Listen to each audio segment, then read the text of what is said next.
Had it not been for Diaghilev, the world would not have this vast wealth of art that it has today. That is quite sure. He was a very quiet man. People seemed to think that he was noisy and rampaged about. Well, he did not do that. He spoke very, very little. If he met you on the stage, he might just give you a little smile and pass by. He did not praise you, and he did not criticize you. Oh, it was at that moment when the scenery curtain went up and you saw these vivid reds and blues and greens, you know, the bugs thing that came at you. It was very thrilling for us because to be trained by this maestro who trained all the biggest ballet dancers in that era anyway, Madame Pavel as well as Madame Kasavin, Trifil, Krzyzinska, the whole lot of them were all trained, and Nijinsky. And we were being trained by him too.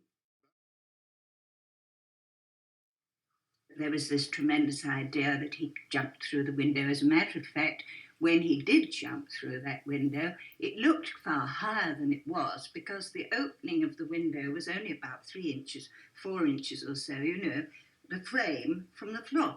And when he jumped out, he fell straight into the arms of Vasily, who held him up for about 3 or 4 minutes till the end of the ballet. Our opinion as a company was about him that it was never instant inspiration, that it was mostly worked out at home with Diaghilev and his advisors and the musicians and the composers, and that it came almost on a platter. And we were then taught to do this. It was at this time that Madame Rombeck saved our lives. At least she saved the lives of many people. And we used to run around with little pieces of paper with all the accents all winged up and stamp and run and stamp again, you know. And she was always there to interpret. But when we left on the Avon, you know, the steamship, the Avon, Diaghilev stayed behind, you see, because he had a fear of water.